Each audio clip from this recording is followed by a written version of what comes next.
Association post-game. I'm MJ Acosta-Ruiz with a lot of years under our belts here on this couch. 16-and-a-half-year NBA veteran Robin Lopez, 11-year NBA vet Derek Collison. Welcome back. Thank you. So glad we didn't scare you off. No. That's always a good sign.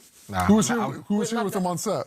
Coach was here. Well, okay. you know what? Coach always makes a very good impression. Yeah, you had a good experience we there. had a great group. He's so like our ambassador. For sure. He keeps it all together here. All right. Biggest initial takeaway from that Knicks-Hawks game, which came down to the wire. It was bananas, Derek. Man, I mean, I thought CJ McCollum. I mean, he's been the star of this series, you know, all series long. I mean, it just seems like he's getting to a spot whenever he wants. He's finding the matchups that he likes, and you can see clearly on that last bucket, get to his right hand, elbow shot. That seems like it's a money play for him. Nuts. What about you? For you, what was a big takeaway from this game? The team that deserved to win won the game. It seemed for a little bit there, for about a minute and a half, that the Knicks were going to steal one from the Hawks, which is not something I'm sure people were prepared to say at all coming into the series. But the Hawks deserved to win that game, and they won the game. Yeah, a lot to be said for the Knicks and really rallying in that fourth quarter to come back because they were at a deficit for most of this game. So the grit of it all, Jalen Brunson needs not just a nap. Go home. Go to sleep. All right, I know he's tired. Let's get to the highlights, folks, and show you exactly how this one played out. Jalen Brunson, as we mentioned, and the Knicks taking on Mr. McCollum and the Hawks. I'm going to call him Mr. McCollum for tonight because, wow, series tied at 1, a pivotal game 3. Pick it up in the first. There he is, Darren. I mean, the respect is deserved, yeah, I think. Come on now. Whoop. Wait a second now. Just one moment. It's a professional scorer. Are we dancing? A little bit. Oh, my.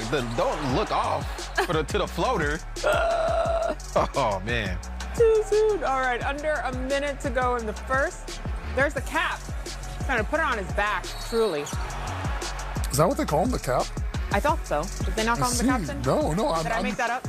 You're far more informed than I am. Have.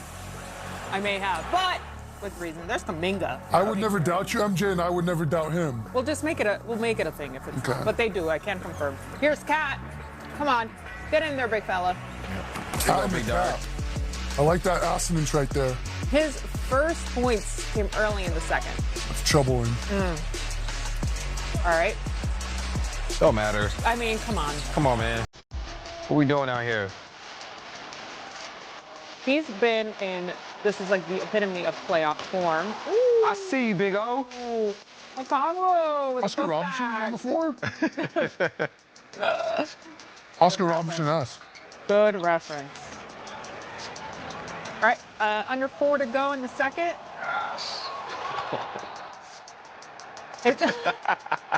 It's giving Samba, but I don't think that's what he was going for. McCollum, 16 points in the first half. If you're giving Samba, you're doing something right, MJ. Correct. We'll take it. It's interpretive. We talk about two-way players all the time. Look at that. Denied. No. It's a nominee. It is. Okay, listen. The break, who was that? What's his name? Hold on now. You told me I can't remember the song, but my brain wasn't connecting the dots. It happens to us sometimes. To the best of us. We're at that point. All right, Cap's back in it. Yeah, he started to get cooking in the second half. Not a moment too soon, sir. Have you ever seen the cat in the kitchen? No. They're ravenous. Brunson back in it with a fadeaway. They're ravenous little sweeties. Okay, later in the third. Double J. All right, Grant Hill and CP3 courtside. He's too muted to be, part of the Hawks organization, that run going on. Come on, Grant, show a little emotion. Together. Oh my God. That's a good pass. Kaminga was huge off the bench tonight. Yeah, 21 points off the bench, man. That's big time. Impressive. Later in the fourth, here's Jalen Johnson again for 3. That's what he does. All right, but again, the Knicks were not letting up, especially at those two. Persistent little buggers. Good one for Juice McBride. Huge 3. Brunson, get in there. That makes it a 3-point game. All right, under 3 minutes left. OG hit some big shots. Yeah, that's not his first three. Not his first big 3 of the night. Look at that 1-point game. Now we're tied. Yeah, this matchup that they both wanted right here. Screaming, crying, throwing up. And Brunson gets it in. So give them the lead. See, was that their first lead of the game? No. No, it was not. First quarter. It felt like it. It did feel like it. Ooh! CJ said, I'm not letting up, all right? They had the lead for a New York minute. Last moments of the game, guys. Seconds left here. Can the Cap do it? Tough break. That'll do it. The Hawks win it 109 to 108 in a nail biter. Now they've got the series 2-1. So Jalen Brunson, CJ McCollum, and Jonathan Kuminga all scored over 20 for the Hawks tonight. The Knicks also had 3 players over 20 points, led by OG Anunoby, but just fell short there at the end. Here's the man who made the game winner, CJ McCollum. After the night that he had, he was still saying, man, I got to do better. I got to do all of this. CJ has been playing at such a high level, Robin. Do you see him keeping that up throughout the series? Absolutely. He said it himself. He's comfortable on this stage. You've seen it before from CJ McCollum in the playoffs with the Portland Trailblazers. Yep. So I have no reason not to believe in him at this point, right? And he continues to do so, Darren, without flinching. Look, I mean, you look at the Hawks, they're a young team, right? But when they made the trade for CJ, I think they brought over a guy that's a veteran, that has veteran presence, that has playoff experience. And like Robin Lopez said, we've seen this with Portland before. He's done this time and time again, hitting big shot after big shot. And it did seem like in the last 5 minutes, the Hawks were a little bit disorganized. But when you have a guy like CJ, that's your vet, can kind of slow things down and execute the way you want to execute, it turns out well for you. There's empirical evidence, MJ. Quite literally.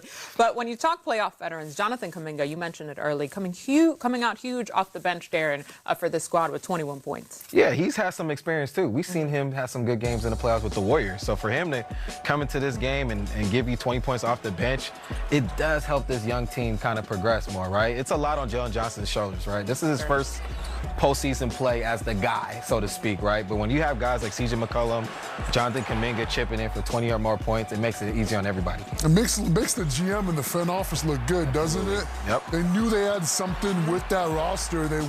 They shored up their team at the trade deadline, and look at the result now. Yeah, you really saw the difference with this Hawks team after that trade deadline and bringing these pieces in. And still, I feel like they had been overlooked for most of that latter part of the regular season, and now really giving a headache here to the Knicks. So how do the Knicks turn this around for Game 4? Well, for me, the thing I understand Cat had a big game, 21 points off of 12 field goals. But if you're 7 for 12, it just lets me know you probably should be shooting a little bit more, right? And I understand this is Jalen Brunson's team, but for this series alone, they may have to feature Karl-Anthony Towns a little bit more in the offense in the post area.